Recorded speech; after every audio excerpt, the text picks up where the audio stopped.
Okay, so Sundaram, first of all, let me thank you for the time you gave, and let me congratulate you on your selection as assistant professor in Bihar Public Service Mission. Thank you sir also for कि आपने इस platform से मुझे बहुत benefit मिला European media से। मुझे तो स्पेशली वहां पर इंटरव्यू दे रहा था तो ऐसा लगा कि एज लाइक यूरोपीडिया में ही इंटरव्यू दे रहा हूँ। मुझे तो कुछ Okay. उतना मुझे पता ही नहीं चला कि हम रियल में इंटरव्यू भी चल रहा चलो, है। ये बहुत बड़ा अप्रिसिएशन है हम सारे मेंटर्स को, सारी टीम को, यस जिन्होंने सर। आपको मेंटर किया, उनके लिए बहुत बड़ी बात बोली है आपने। I am really yes. Thankful to you for that. अच्छा यस सर। सुंदरम, अब आपसे जो मैं इंटरेक्शन करूंगा तो इसका मेन पर्पस है कि जो स्टूडेंट आपको सुनेंगे यस उनको सर। बहुत ज्यादा बेनिफिट होगा आपकी जर्नी से, क्योंकि इस स्टेज तक का आदमी बहुत स्ट्रगल, बहुत मेहनत के बाद पहुंचता है। और एक बहुत ही अच्छी जॉब, इनफैक्ट अगर मेरे से आप पूछेंगे पर्सनली, मेरे लिए बेस्ट जॉब जो आदमी सोच सकता है। असिस्टेंट प्रोफेसर से आप स्टार्ट कर रहे हैं अपना करियर अपने होम स्टेट में, तो ये बहुत अच्छा अपॉर्चुनिटी है। So yes. सुंदरम, मैं स्टार्ट करता हूँ आपका आपका बैकग्राउंड से। आप हमें बताएं कि आप कहाँ से हैं, कौन से डिस्ट्रिक्ट, कौन से कस्बा, विलेज, कहाँ से हैं आप। अपना फैमिली के बारे में कुछ बताएं हमें, और फिर आपका इनिशियल जो एजुकेशन हुआ, ग्रेजुएशन हुआ, मास्टर्स हुआ, उसके बारे में बताएं आप। तो अपना जो जर्नी है उसके बारे में हमें डिस्कस करें आप। सर मैंने जो स्कूल किया हूँ, स्कूलिंग मेरा हुआ है वो बिहार बोर्ड से हुआ है, एक गांव से हुआ है। ओके। और गवर्नमेंट स्कूल से हुआ है। ओके। और आफ्टर स्कूलिंग मेरा 12th भी बिहार बोर्ड से हुआ है। इन गांव से ही, विलेज से ही किया हूँ। ओके। और उसके बाद मैं आईआईटी की तैयारी किया था पटना में, तो आईआईटी नहीं हो पाया, ना एनआईटी हो पाया। हम्म। तो प्राइवेट कॉलेज में कॉलेज से इंजीनियरिंग किया। हम्म। और उसके बाद मैंने यहीं सर्विस की तैयारी किया दिल्ली में रहकर। हम्म। मेरी ज्वाइन किया था, तो वहां पर रह के 4 साल लगभग दिल्ली में रह के तैयारी किया। हम्म।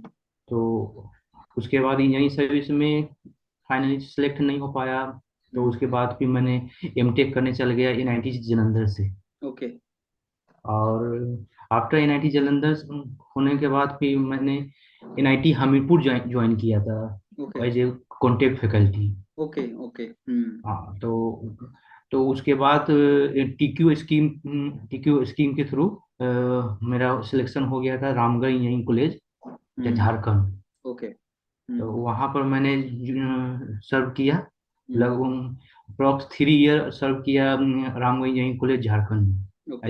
As a assistant professor. Okay. और आफ्टर 3 ईयर झारखंड ने सिर्फ बीआईटी सिंधरी को एक्सटेंड किया, हम लोग को नहीं किया। हम्म। तो हम लोग को मैंने कि कोई जॉब मेरा खत्म हो गया था। हम्म। तो जॉब खत्म होने के बाद इसी दौरान 2020 में यह अपॉर्चुनिटी बिहार वाले आया था। ओके। तो मैंने फॉर्म तो फिलअप कर दिया था। तो हम्म। सीरियसली मैंने सोचा नहीं था कि तैयारी करूंगा, क्योंकि उस समय थोड़ा दिमाग में बहुत नेगेटिव हो रहा था कि पता नहीं बिहार में हम्म। कुछ होगा कि नहीं होगा। बहुत कुछ कंपटीशन से देखते हुए हम सोचे कि तैयारी होगा कि नहीं, इसलिए जब फॉर्म फिलअप किए थे उस समय तैयारी किया नहीं। जब चली गई तब हम्म। मुझे लगा कि अब करे तो क्या। हम्म। तो क्योंकि हम मुझे तो 70,000 मिलते थे, हम्म। और कहीं पर भी ट्राई कर देख रहे थे तो 25,000 से ऊपर कहीं नहीं दे रहा था। हम्म। जो फैक्ट है आफ्टर एमटेक बेसिस पर। हम्म। तो अब 25,000 तो ज्वाइन करते नहीं। हम्म। तो इस वजह से भी देखे कि एक अपॉर्चुनिटी है बिहार वाला, तो हम 1 साल क्यों नहीं घर पर बैठ के मैंने तैयारी किया। तो घर पर ओके। बैठ के तैयारी किया, तो उसी में मेरा एक दोस्त और मेरा छोटा भाई जो हम्म। मैकेनिकल ब्रांच से ही, छोटा हम्म। भाई, मैं मैकेनिकल ब्रांच से ही रिटेन निकाला था। हम्म। तो आपका योर पीडिया ज्वाइन किया था वो भी। हम्म। तो वो मुझे बताया, और मेरा वो दोस्त है वो भी बताया कि योरपीडिया ज्वाइन कर लो, उससे बहुत बेनिफिट हम्म। मिलेगा। और योरपीडिया मैंने ज्वाइन किया। हम्म। अपना तो मैं इंटरव्यू दे रहा था, उससे बहुत इम्प्रूवमेंट हो रहा था। लेकिन बाकी लोग का जो इंटरव्यू हो रहा था उससे भी मैं एक तरह से क्वेश्चन बैंक मैंने तैयार कर लिया था। ओके, जो जो गुड। सब्जेक्ट का था मैंने पूरा, जितना लोग इंटरव्यू दे रहे थे, आप लोग जो क्वेश्चन पूछ रहे थे, तो रियली में मुझे योपीडिया ज्वाइन करने के बाद मुझे यह लगा कि क्वेश्चन को किस तरह से लोग पूछ सकते हैं, यहाँ तक भी पूछ सकते हैं, मुझे यह सोचने को मिला। क्योंकि देखिए हम लगभग अप्रोक्स 4 ईयर में पढ़ा चुका हूँ, तो हम्म उतना मेरा एक्सपीरियंस तो था। लेकिन योपीडिया ज्वाइन करने के बाद आप लोग जो क्वेश्चन पूछते हैं, हम्म जहाँ से घुमा देते हैं, जो कि हम कितना बार उस चीज को पढ़ते हैं, आप हम्म लोग जो उस चीज को घुमाते हैं, वो सोचने की हम लोग को मतलब कि मजबूर करते हैं, वो हम्म मुझे बहुत फायदा हुआ हम्म रियली में। इसके लिए हम्म, हम थैंक यू बोलते हैं योपीडिया को अगेन। ओके। हाँ। ओके सुंदरम, अब आपने मेरे को लेकिन अभी तक अपने गांव के बारे में नहीं बताया, आप कहाँ से बिलोंग करते हैं? गांव सर गंधार, जहानाबाद डिस्ट्रिक्ट, बिहार। अच्छा, गुड। और Yes, sir। आपके कॉलेज का नाम क्या है? बीटेक? कॉलेज के नाम, इंजीनियरिंग कॉलेज के नाम है जेन सिटी भोपाल। जेएनसीटी को? ओके। और भोपाल। आपने एमटेक कहाँ से किया? एनआईटी जालंधर, एनआईटी जालंधर से आपने कर लिया? पंजाब। अच्छा, यस आपका सर। बहुत लंबा टीचिंग एक्सपीरियंस रहा, आपने एनआईटी हमीरपुर में पढ़ाया, फिर टीक्यू के अंडर भी आप पढ़ाना स्टार्ट किया आपने, यस तो सर। आपके पास काफी ज्यादा लंबा टीचिंग एक्सपीरियंस भी रहा आपके पास, Sundaram. Yes sir. Yes hmm. Sir.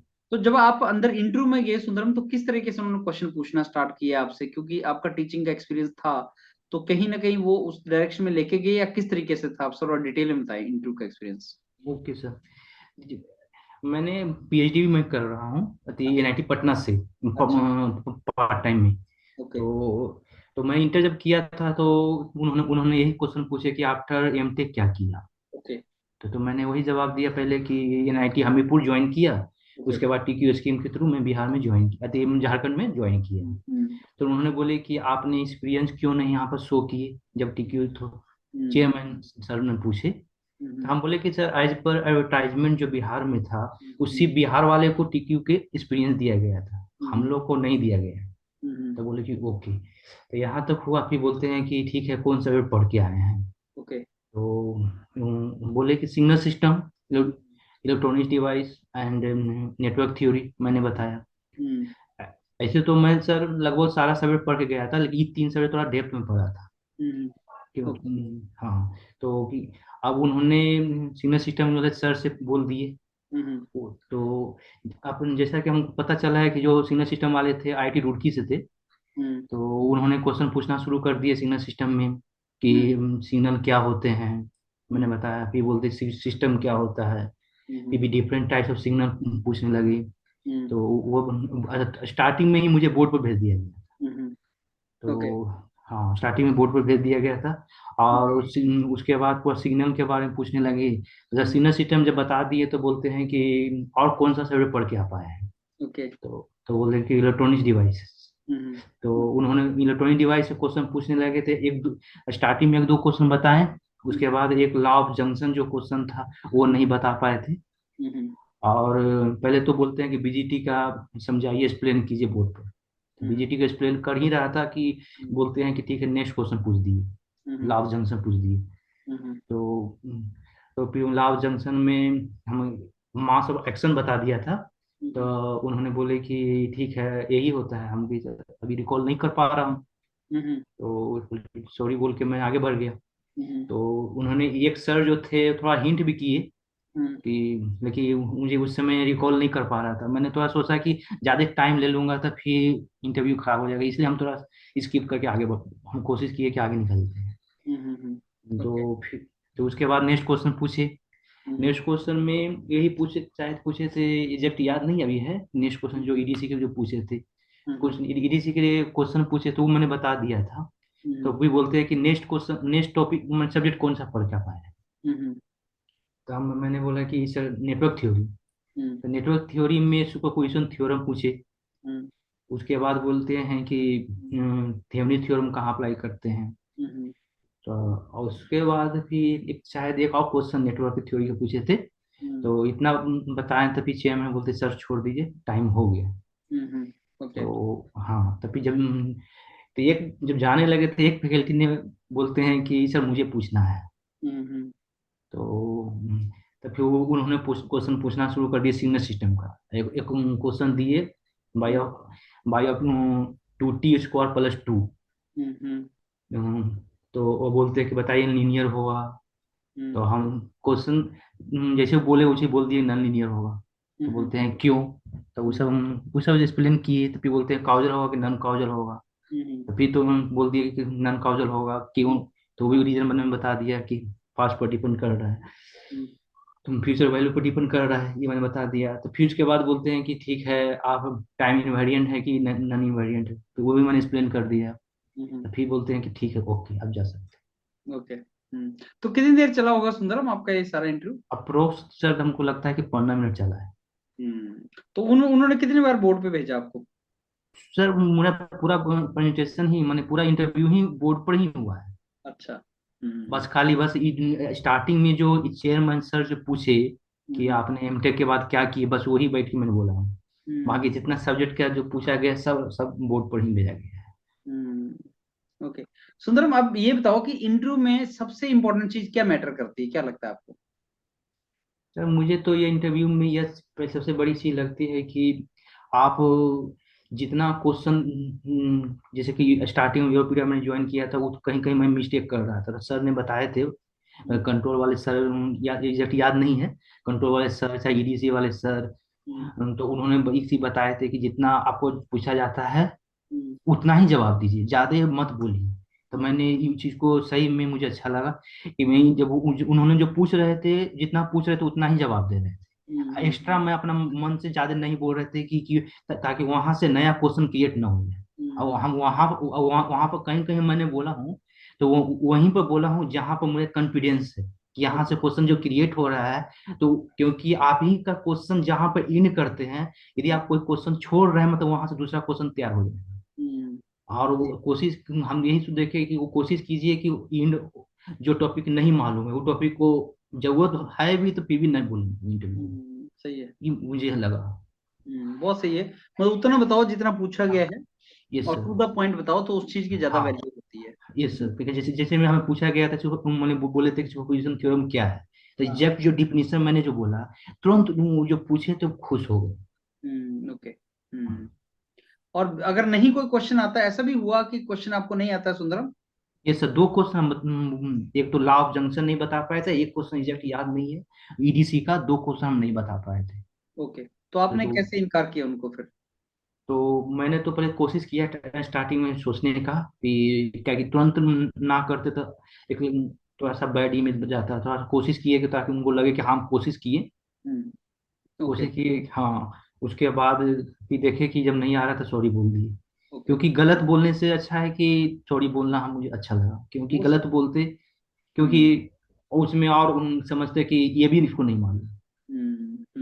Okay. अच्छा। अच्छा सुंदरम, ये अभी जैसे आपने टीक्यू में टीचिंग किया, कॉन्ट्रैक्ट पे लगे रहे, फिर आप पीएचडी ज्वाइन कर लिया एंड ऑल।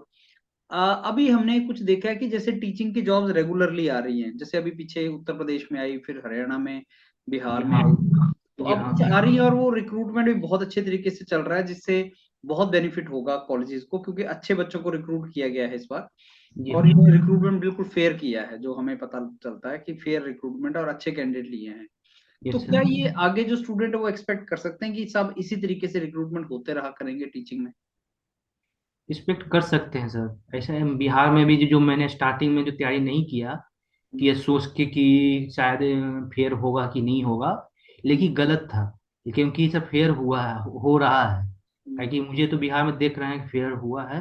अब सर 10% हुआ होगा तो कोई कह नहीं सकते, लेकिन 90% तो उम्मीद करेंगे कि फेयर ही है। अब और थोड़ा बहुत जान पहचान किसी का होगा तो पता हो, मे भी हुआ होगा, मे भी कंफर्म नहीं कर सकते, लेकिन बहुत लोग मेरे जान पहचान के हैं जो कि फेयर से हुआ है। तो ये क्या हमें आगे भी कुछ इसी तरीके से जॉब अपॉर्चुनिटीज और एक्सप्लोर होती रहेंगी, मतलब टीचिंग में जॉब्स आती रहेंगी, क्या लगता है आपको? मुझे जैसे लग रहा है सर कि जैसे यूपी में भी अच्छा खासा वैकेंसी आने वाला है। उत्तर प्रदेश के यूपी अंदर? में, हाँ यस सर। अच्छा। हमें लग रहा है क्योंकि रीजन क्या है कि टीपी फैकल्टी जो हम लोग जितने भी थे हम्म, सब गवर्नमेंट कॉलेज में थे, स्टेट हम्म, गवर्नमेंट कॉलेज में। ओके। और वहां से हम लोगों को हटा दिया गया है, तो वहां पर क्या हो रहा है कि अभी गेस्ट फैकल्टी को रख के काम चलाया जा रहा है, कब तक चलाएंगे? कभी हम्म, ना कभी तो निकालेंगे, चाहे हम्म, आज निकाले या कल निकाले, तो निकालेंगे ही। गेस्ट फैकल्टी वैसे भी एक परमानेंट सोल्यूशन नहीं होता, और वो यस सर। बहुत अच्छी चीज नहीं होती। Yes sir. मतलब गेस्ट फैकल्टी की बजाय, कॉन्ट्रेक्चुअल वगैरह के बजाय, आपके अगर परमानेंट फैकल्टी हो तो ज्यादा अच्छा इम्पैक्ट रहता है उसका। यस, और क्योंकि वो सर एनवीए जो होता है हम लोग में एनबीए अप्लाई हम लोग कॉलेज हुआ था, तो हम हम्म, देखे थे एनबीए के अप्लाई करने के लिए आपको परमानेंट फैकल्टी ही चाहिए। हम्म, अब आओ वो तो परमानेंट लेंगे ही, आज न कल तो लेंगे ही। That is true. तो वो यस चीज सर। बहुत इंपॉर्टेंट है। अच्छा यस सुंदरम, सर। आप बिहार की एजुकेशन, जो इंजीनियरिंग एजुकेशन है, जैसे पूरे इंडिया के कंपैरिजन में देखा जाए तो थोड़ा सा पिछड़ी हुई है, तो क्या ये जो सारा रिक्रूटमेंट हुआ है तो उससे आपको लगता है कि इससे इम्प्रूवमेंट आएगा काफी अच्छा? ओबियस बात है सर, और इम्प्रूवमेंट जरूर होगा। क्योंकि सर जैसे हम मेरे टाइम बताते हैं, मेरे टाइम में मात्र 2 या 3 कॉलेज थे बिहार में। हम्म। स्टेट गवर्नमेंट की बात कर रहा हूँ, हाँ हाँ। एनआईटी की नहीं बात कर रहा हूँ। एनआईटी आईआईटी तो बाद में खुले, मेरे टाइम में था भी एनआईटी पटना। हम्म तो अब क्या, बिहार के लोग अदर स्टेट में जाते थे, हम्म तो हम जैसे हम गए अदर स्टेट में। हम्म अब क्या हो रहा है कि बहुत सारा हर डिस्ट्रिक्ट में एक यही कॉलेज खुल गया है। इससे क्या होगा कि बिहार के लोग बिहार में ही रहना पसंद करेंगे, यदि एनआईटी आईआईटी में ट्रिपल आईटी में नहीं मिलता है तो। ओके। यस तो सर। इससे मतलब आपको लगता है कि इम्प्रूवमेंट काफी अच्छा आएगा? Yes sir. और दूसरी बात सर, हम लोग को जो रिक्रूटमेंट हुआ है, हम्म तो, तो हम लोग को अच्छे से फैकल्टी रिक्रूटमेंट हुआ है, तो हम लोग तो सही से पढ़ाएंगे ही। तो हम हम्म लोग सही से पढ़ाएंगे तो ऑब्वियस बात है स्टूडेंट का ग्रोथ होगा ही। सही बात है। Yes sir. अच्छा सुंदरम, आपका ना जैसे बहुत टीचिंग एक्सपीरियंस पहले से भी था, तो लुक्स लाइक कि आप टीचिंग में पहले से ही इंटरेस्टेड थे, यस और सर। अभी एक बहुत अच्छी अपॉर्चुनिटी आपको मिली भी है, बिकॉज पीएचडी आपका साथ साथ करते करते आप असिस्टेंट प्रोफेसर बन जाना एक बहुत अच्छी अपॉर्चुनिटी है। तो जी सर। मेरे को ये बताइए, आपकी आपका क्या विजन है अपने आप को लेके, अब एज अ टीचर जब आप टीचिंग में जाएंगे तो क्या डिफरेंट करना चाहेंगे जिससे बच्चों को बहुत बेनिफिट हो? सबसे पहले तो हम जैसा कि हम वहाँ पर करते थे रामगढ़ इंजीनियरिंग कॉलेज में। सबसे पहले तो हम यह करेंगे कि बच्चे को सब्जेक्ट, अपने ब्रांच के प्रति, अपने सब्जेक्ट के प्रति जो पढ़ रहे हैं इंटरेस्ट उसको आ जाए। हम्म इंटरेस्ट आने के लिए पूरा बेसिक क्लियर होना चाहिए। हम्म बेसिक हम उसको पहले क्लियर करते हैं पूरा। और सब्जेक्ट के प्रति पहले फर्स्ट ईयर सेकंड ईयर की बात कर रहे हैं। हम्म फर्स्ट ईयर सेकंड ईयर में उसके सब्जेक्ट के प्रति वह इंटरेस्ट उसका बन जाए, ताकि वो इलेक्ट्रॉनिक्स क्यों पढ़ रहा है। और हम्म क्योंकि हम जैसे हम देखे हैं अपने आप, अपने ऊपर एक्सपीरियंस है मेरा, कोई सब्जेक्ट के प्रति आपका यदि बेसिक क्लियर नहीं है तो कब बहुत दिन तक आप नहीं पढ़ पाएंगे। एक हम्म टाइम के बाद वह उससे सेचुरेट हो जाएंगे। सही बात है। और तो पहले तो अपना ब्रांच के प्रति इंटरेस्ट बनाएंगे, उसका पूरा सारा बेसिक क्लियर करेंगे हम्म और जितना हो सके। और उसके बाद साथ साथ में हम कोशिश करेंगे कि बच्चे लोग का एक लैंग्वेज कमांड भी हो, क्योंकि हम्म आज आज के सिनारियो में एक लैंग्वेज कमांड होना बहुत जरूरी है। सही बात है। और उसके अनुसार जैसे हम रामगढ़ इंजीनियरिंग कॉलेज में करते थे कि बच्चे को हम सेकंड ईयर में ही बोलते थे कि गवर्नमेंट जॉब करना है कि प्राइवेट जॉब करना है, अभी डिसाइड करो। क्योंकि दोनों का हम, प्राइवेट कॉलेज का क्या पॉजिटिव क्या नेगेटिव होता है और गवर्नमेंट कॉलेज का क्या पॉजिटिव नेगेटिव, सब चीज एक्सप्लेन करते थे और बोलते थे कि अभी से ही सेकंड ईयर से कोशिश करोगे, धीरे धीरे हो जाएगा। सही बात है। अच्छा सुंदरम, अब देखो आपने सारे इन पॉइंट्स बताए हैं बहुत अच्छे तरीके से। अब लास्ट मेरा क्वेश्चन ये है कि जो स्टूडेंट आपको सुन रहे हैं उनको क्या एडवाइस करना चाहेंगे आप? जो इंटरव्यू देना चाहेंगे हाँ हाँ, जो आप मतलब टीचर बनना चाहते हैं और इस डायरेक्शन में आगे जाना चाहते हैं, वो उनको क्या आप टिप्स देंगे, may be for interview, because Bihar में अभी लेक्चरर्स की भी इंटरव्यूज चल यस रहे सर। Yes sir. हैं, तो उनको क्या? हाँ सर, हम तो यही एडवाइस देंगे सर कि ये पहले तो कितना भी क्यों ना नॉलेज क्यों ना हो, योरपीडिया ज्वाइन करना चाहिए सबसे फर्स्ट ऑफ ऑल। क्योंकि हम, जैसा मुझे लगा, क्योंकि हम बहुत, मेरा सिग्नल सिस्टम बहुत अच्छा है, लेकिन फिर भी सिग्नल सिस्टम में मैम और वो सर जो थे ईडीसी वाले सर, उनसे जब हुआ था ऐसा सा क्वेश्चन पूछे थे कि वो क्वेश्चन आज तक रियली में आज तक नहीं सोच पाए। Really, okay. क्योंकि कुछ कुछ क्वेश्चन वो घुमा दी। तो इस तरह से एक तो पहला बेनिफिट हुआ, और दूसरी चीज है कि आपको एक इंटरव्यू देने का प्रैक्टिस हो जाता है। तो जैसे मैंने क्या किया था, जहाँ पर इंटरव्यू देता था एक बोर्ड, रूम में ही बोर्ड हम लगा दिए थे, और हम बोर्ड पर ही इंटरव्यू देते थे यूरोपीडियम में। ओके। तो इस, और संजोग देखिए कि वहां पर भी बोर्ड में भेज दिया गया था, इसलिए मुझे बहुत बेनिफिट मिला। तो आपको यही। वैसे ही सिचुएशन सिमुलेट हो गई। हाँ हम्म सर। और दूसरी चीज है कि आप एक इंटरव्यू तो दे ही रहे हैं, और दूसरी चीज है कि आपका क्वेश्चन बैंक तैयार हो जा रहा है। हम्म आप दूसरे लोग को आप देख रहे हैं कि कहाँ, किस सब्जेक्ट को किस तरह से क्वेश्चन और हो सकते हैं। सही बात है। और वह क्वेश्चन यदि आपसे नहीं माने कोलाइड हो रहा है इंटरव्यू में, लेकिन एटलीस्ट उस जैसे आप लोग पूछते हैं उससे पढ़ने का हैबिट हो जाता है। हाँ। उस तरह से पढ़ने का हम लोग का हैबिट हो जाता है कि और इस तरह से कैसे पढूं। हम तो आगे देखिए। आगे भी सर आपका हम बहुत सा क्वेश्चन हम देखेंगे, क्योंकि वो बहुत क्योंकि बहुत हमको अच्छा लगा रियली। देखिए, ये क्या होता है कि सुनो, कोई भी चीज ना प्रैक्टिस से इम्प्रूव होती है। ये तो बेसिक लॉ है नेचर का, कि अगर आप यस प्रैक्टिस करेंगे किसी चीज का तो उसका बेनिफिट होगा। जैसे यस अगर आप बेस्ट क्रिकेटर देख लें, बेस्ट बैट्समैन देख लें, वो भी हर मैच से पहले प्रैक्टिस करेगा, अदरवाइज उसकी उसका परफॉर्मेंस नहीं आएगी। यस। अगर आप बोलें कि विराट कोहली हुए, सचिन तेंदुलकर हुए, इनको प्रैक्टिस की जरूरत नहीं है, ऐसा नहीं होता कभी भी। सही उनको बोल हर रहे मैच से पहले जितना वो ज्यादा मेहनत करेंगे उतना ही अच्छा परफॉर्मेंस आएगा। और टीचिंग में भी ऐसा ही है कि अगर आप बिना पढ़े, बिना अपने आप को इम्प्रूव किए क्लास में जाओगे तो कभी डिलीवरी नहीं कर पाओगे अच्छी। जी और सर। वैसे ही इंटरव्यू का क्या है कि जब बच्चे, अभी नॉर्मली क्या होता है, इंडिया में इंटरव्यू की प्रिपरेशन करके जाने का ट्रेंड नहीं है अभी तक। यस तो क्या है कि बिना तैयारी के अगर आप अंदर जाओगे, और आप बच्चों को तो ये भी नहीं पता होता कि अगर कोई क्वेश्चन आर्डर टेढ़ा आ गया तो ना भी करना होता है। वो ब्लफ यस पढ़ते हैं, मारने उल्टा सीधा बोलना स्टार्ट करते हैं, जहां से वो ट्रैप में आ जाता है बच्चा। जी जबकि सर। इंटरव्यूअर कुछ और चीज चेक कर रहा है। वो ये चेक कर रहा है कि साहब अगर इसको आता है तो ये आंसर कैसे कर रहा है, ये यस झूठ तो सर। नहीं बोल रहा, कॉन्फिडेंस तो नहीं लूज कर रहा। वो चीजें चेक करते हैं वो लोग। तो यस आपने सही बताया कि practice makes a person good in his domain. तो जितना प्रैक्टिस करेगा उसका बेनिफिट होता है। और अगर आपसे कोई क्वेश्चन पूछ रहा है और आपकी प्रैक्टिस करवा रहा है तो अच्छी चीज है, इसमें that is they should do, तो अच्छी बेनिफिट है वो। तो बहुत अच्छा लगा सुंदरम आपसे बात करके। And I am very sure आप एक बहुत अच्छे टीचर बनेंगे, क्योंकि आपने मास्टर्स के बाद से ही ये ट्रैक पकड़ा हुआ है। आप टीचिंग कर चुके हैं एनआईटी में भी, और आप टीचिंग कर चुके हैं टी क्यूब के अंडर भी। आपने टी क्यूब में गेट के बारे में पढ़ाया होगा बच्चों को, और यस एनआईटी में आपने रेगुलर टीचिंग किया होगा, और अब आपको अपॉर्चुनिटी मिली है अपनी स्टेट में जो एजुकेशन सिस्टम है इंजीनियरिंग का, उसको बहुत अच्छा इंप्रूव करने का। तो I wish you all the very best for your career Sundaram. Thank you sir. Thanks a thank lot you for sir. your time. Thank you so much sir.